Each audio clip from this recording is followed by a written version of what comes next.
Hello friends, welcome back to the channel. Have you ever felt trapped by what others think of you? What if I told you that the key to true happiness is not meeting expectations, but having the courage to be disliked? Today we're diving into The Courage to be Disliked by Ichiro Kishimi and Fumitake Koga, a revolutionary book that challenges everything you thought you knew about self-worth, relationships, and personal freedom. In this video, we will explore the core ideas of the Adlerian psychology that the book presents, uncover how you can break free from the opinions of others, and learn why embracing your authentic self might just be the bravest thing you ever do. So, if you're ready to rethink how you live your life and finally step into freedom, stay tuned. Let's get started. Assumptions. Even though we are inclined to believe that our past determines our future, change is always possible. If one day you found out that there was a recluse living in the building across the street who had spent his whole life isolated from the outside world, you would probably jump to some natural but hasty conclusions. You would likely assume that this person must have experienced a lot of trauma that shaped his entire life. That would seem to explain why he remained in that state of isolation for the rest of his life.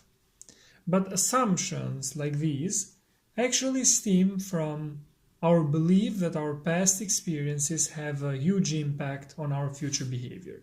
These assumptions are usually based on popular psychological concepts that claim everything is somehow rooted in trauma. A good example is a child who was bullied at school or at home and then carries that trauma into adulthood.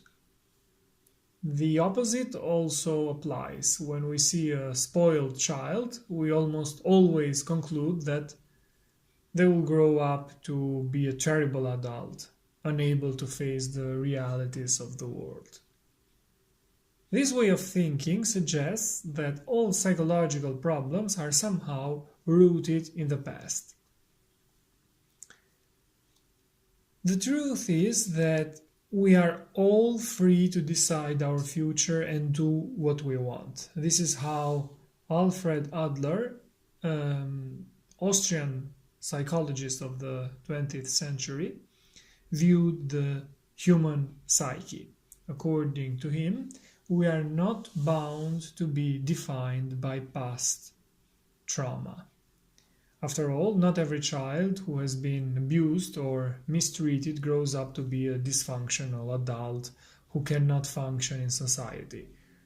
Adler's theories suggest that there could be another explanation. Let's go back to the recluse who never leaves his apartment. What if he chose to isolate himself from the world simply because that's what he wanted? His anxiety might have been triggered by his desire to remain at home. In other words, our psychological problems are not fixed. The reasons behind them can always change, and we always have the freedom to do things differently. People resist changing their way of thinking because they get used to their particular view of life. We encounter all kinds of personalities in our social circles. The easiest way to categorize them is to label them as pessimists and optimists. This makes it easy for us to think that personality is fixed and can only function in one way or another. That is exactly the kind of belief traditional psychology encourages. Whether we are happy, cheerful, or moody, we are often convinced that there are only a limited number of categories and that everyone fits into one of them. Alfred Adler's psychology takes a very different approach. Adler uses the term lifestyle to describe what traditional psychologists call personality or character. By changing the terminology, Adler emphasizes that our moods are not fixed and that we do not belong to a rigid category. Instead, our moods are reflections of how we see the world. Whenever we adopt a negative view of the world, we are more likely to become pessimists. According to Adler, we begin to choose our worldview and lifestyle around the age of 10. Moreover, our choices are based only on our past and present experiences, and they can be either positive or negative. When it comes to changing our worldview, however, it is true that we are extremely resistant to allowing ourselves to do so. Think about all the people you know who constantly talk about their unhappiness and how they wish things were different. Our first instinct might be to think that they want things to change, but in reality, that is often not the case. According to Adler, if these people, unhappy people, truly wanted change, they would have already done something about it. While many people remain stuck in situations they despise, they do nothing because familiarity brings comfort. Change, on the other hand, brings discomfort, and they lack the courage to take that risk. To create real change, one must be willing to face the unknown and accept the possibility of failure. A good example is a single person who is unhappy. They have been alone for years and would love to have a partner, but they lack the courage to go out and meet new people. At this point, even socializing feels like a huge effort, so the thought of dating seems almost impossible. According to the author, this person remains stuck because they have grown extremely comfortable in their unhappiness and solitary lifestyle. After all, it is easier to live with a familiar problem than to risk being hurt by unexpected circumstances. Bad feelings. People use self-hatred born from their perceived imperfections as a strategy to distance themselves from others. We all have flaws and we all like to complain and make a big deal out of them. We stare into the mirror for long stretches and find endless things we dislike about ourselves. But the real problem is not that we have small imperfections, it's that we turn them into major issues that shape our lives. One of the book's authors, Ichiro Kishimi, is very familiar with this problem. When one of his students told him that he didn't like himself, Kishimi was surprised and asked why. The student explained that it was because he felt painfully aware of his flaws. His worldview was deeply pessimistic and he completely lacked self-confidence. In social situations, he was so awkward that he could not act naturally and always felt out of place. He believed that if only he could fix all his flaws, all of his problems could disappear. He was even desperate enough to consider taking self-confidence lessons. But Kishimi was not satisfied with the answer. He asked the student whether openly talking about his feelings made him feel better or worse. The student admitted it made him feel worse. He also said that now he better understood why nobody wanted to spend time with him, because he had so many flaws. It was at this point that Kishimi realized the true reason behind the student's self-loathing. By focusing so much on his flaws, the student had created good reasons to hate himself and to avoid social situations. Think about it. When people withdraw into themselves, they often do it to avoid being hurt by others. Ironically, however, this behavior may make them seem arrogant or detached. But it does not have to be this way. People must accept that exclusion and pain are as much a part of life as inclusion and happiness. By choosing isolation as a defense mechanism, people end up creating the wrong solution to a problem they have misunderstood. You shouldn't let unnecessary external worries get in your way, and you should remember that competitive societies can be destructive. When we take a closer look to how our world is built, we notice that we spend a lot of time focusing on competition. This is our way of measuring and promoting progress. But there's a problem with this. A competitive mindset can negatively impact people's mental well-being and overall happiness. A competitive view of the world encourages people to see themselves as either winners or losers.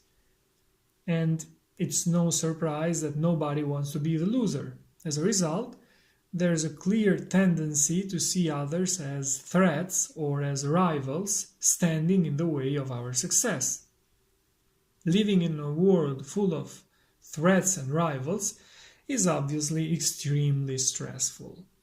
In a system dominated by competition, people with low self-esteem and those who tend to lose will suffer. But even the winners won't have an easy life because they will constantly feel enormous pressure to maintain their winning position and to push toward their next big success. This explains why people who are highly productive and successful can still be deeply unhappy. To free ourselves from this stressful competitive mindset, we should understand that others are not our rivals and are not holding us back. For example, worrying about appearances is very common and has been for hundreds of years. We constantly worry about how others see us and what they think when they look at us. Sometimes even a simple walk down the street can trigger anxiety and make us think passers-by are silently judging us. Of course, most of the time this is pure nonsense, since most people are too busy worrying about themselves to really pay attention to others. It's all too easy to create a fantasy world full of scornful faces and judging thoughts. But it's important to pause and remind ourselves that it isn't real. When we realize that nobody really cares about how we look, how we walk, or the life choices we make, we will finally achieve freedom. After that, we will be able to do the things we truly want, because in truth, nothing except our own attitude is holding us back. Approval and pressure. Avoid trying to meet others' expectations. Live your own life.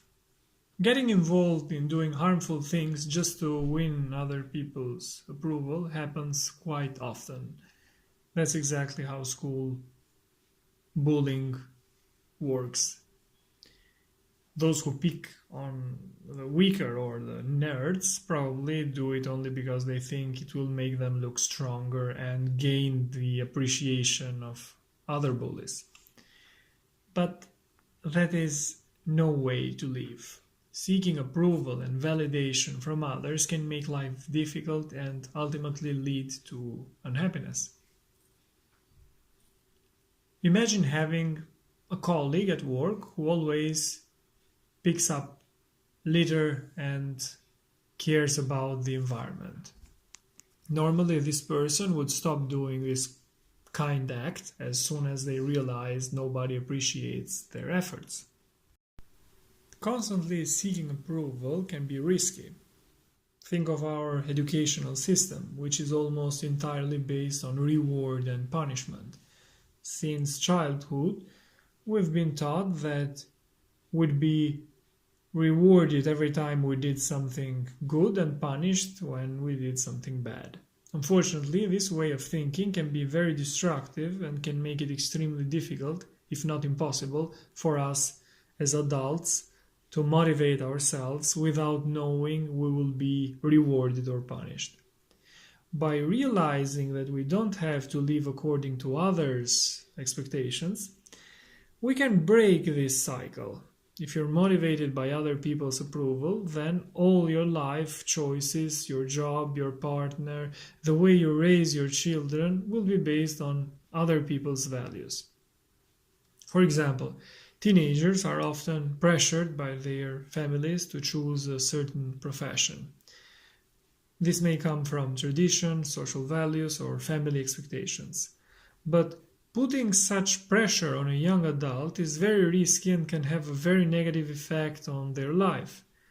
They may end up with jobs that don't suit them, make them unhappy, and prevent them from ever discovering their true vocation. But if you want to make choices that are right for you, you must be ready to disappoint your family and practically everyone else. It's perfectly fine if picking up litter brings you more happiness than performing a complex surgery. You should let your passions guide your career instead of worrying about what others want you to do. There are better ways to interact with others without interfering in their lives. When a child starts getting bad grades, it might mean they've stopped caring about school. Most parents overreact and automatically become stricter, thinking discipline is the only solution.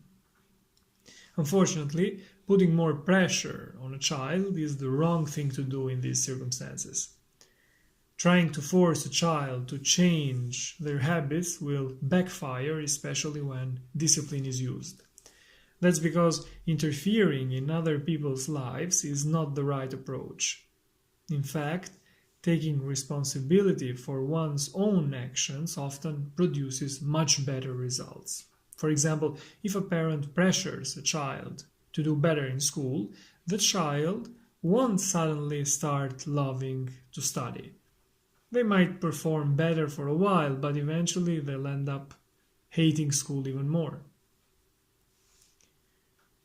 There's a fine line between lightly interfering in someone's life and trying to take full control. Attempting to control someone's life doesn't show care. In reality, it shows that you're trying to push your own agenda and expect them to act according to your interests and values. In this example, parents may desperately want their children to succeed at school in order to receive validation from the community as successful parents. Instead, parents should support their children's decisions and give them freedom, while also showing that they genuinely care. This kind of parenting produces much better results and helps children grow into mature, independent adults who love learning and know that what their true passions are, basically. And this can be learned only through this approach. That said, recognizing when and how you're interfering in others' lives can be difficult, especially because it means finding new ways to interact and socialize. After all, we often see our closest family and friends as extensions of ourselves, forgetting that they are separate beings. This means that more often than not, our version of support can actually be a form of selfish manipulation. Imagine your partner is unemployed. Your instinct might be to start looking for solutions to get them a job. You might push them to do certain things, go to interviews, or check the newspaper every day. But it's not important to understand that this isn't real support.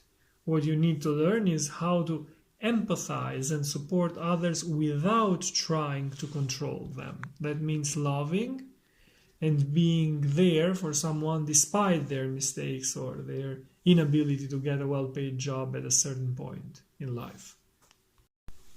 Community and mindset. We are all part of a larger community, so inflating your ego as if you were somehow superior is pointless.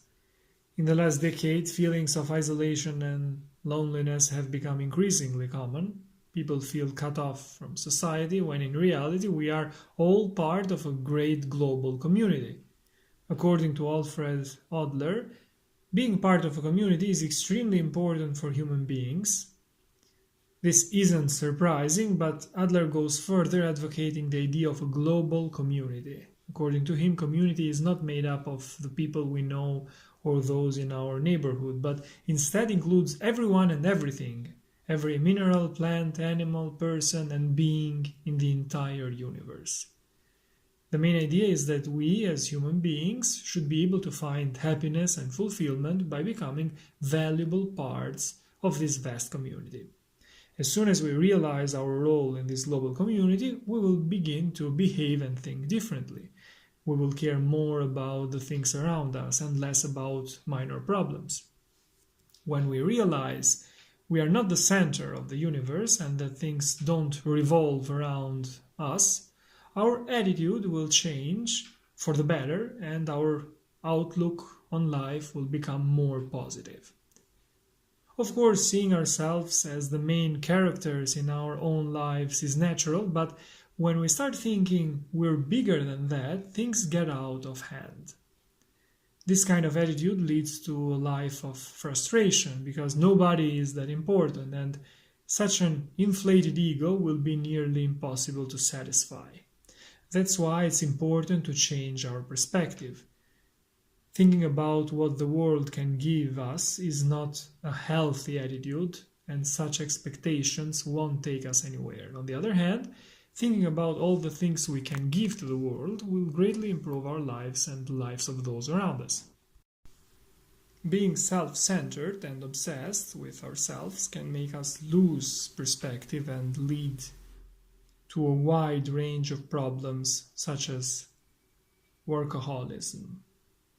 Spending time thinking of ourselves as victims is a trap we know all too well.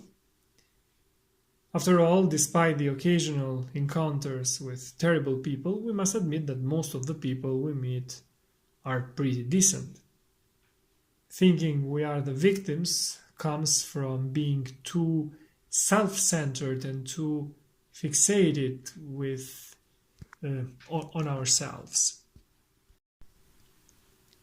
Egocentrism can make us lose perspective and our realities become distorted by subjective views dominated by negativity and unhappiness. For example, we often hear people say things like, "I never do anything right," or "nobody loves me." But we know that's nonsense. When people say these things, they are actually focusing on a few isolated unpleasant events and exaggerating them. On a similar note, people who stumble over their words are of particular interest in Alfred Adler's psychological theories. According to him, most of these people start stuttering as soon as they begin worrying about how they speak. Perhaps this is a reaction when people feel judged or criticized. Unsurprisingly, worrying makes it even harder for them to express themselves. It's natural for people who stutter to think their life would be better if others were kinder. But in reality, most people are quite kind and would never mock someone who stutters. So, based on Adler's theories, the solution lies in the stutterer's own behavior and perspective. They should stop being self-centered and instead pay more attention to others. There are other negative effects of being obsessed with oneself. Becoming a workaholic is one of them. Think about it. Work is a way for people to gain respect, attention, and admiration. So when people start putting work above all other aspects of their lives, it means that seeking validation has become more important than engaging with and socializing with others. This is a very selfish attitude. Having learned much about Adler's theories, we can now draw some conclusions. We can say that if we're seeking happiness, we must make serious changes in our worldview. First, we must become more independent, ignore society's imposed concept of competition, and stop worrying about gaining others' approval. In addition, we must be less self-centered, understand that we are not the center of the universe, and learn to contribute to the global community. This may seem difficult, but it's not impossible. So, what was the key message of this book? We should not feel as if we are stuck being a certain way. The truth is, people can always change and develop their personalities based on their beliefs. However, this can be risky, and we must be open to the possibility of getting hurt in the process. Success is never out of reach, and by learning to care less about what others think, we can free ourselves and focus on becoming better people integrated into our global community. A valuable piece of advice is this: learn to live in the present. Many people firmly believe that the only ways to achieve success are through effort and planning. They imagine, for instance, that great artists go through this entire process. However, life becomes much more enjoyable when we savor every moment. Having the dream of becoming a good artist is wonderful, but postponing and sacrificing your whole life to achieve that dream may make you very unhappy. By practicing your art freely and enjoying the moment, you achieve daily success, and by learning that life is not all or nothing, you will change your entire perspective. These were my notes on The Courage to Be Disliked by Ichiro Kishimi, a revolutionary book that challenges everything you thought you knew about self-worth, relationships, and personal freedom. Thanks for watching. See you in the next videos. Take care.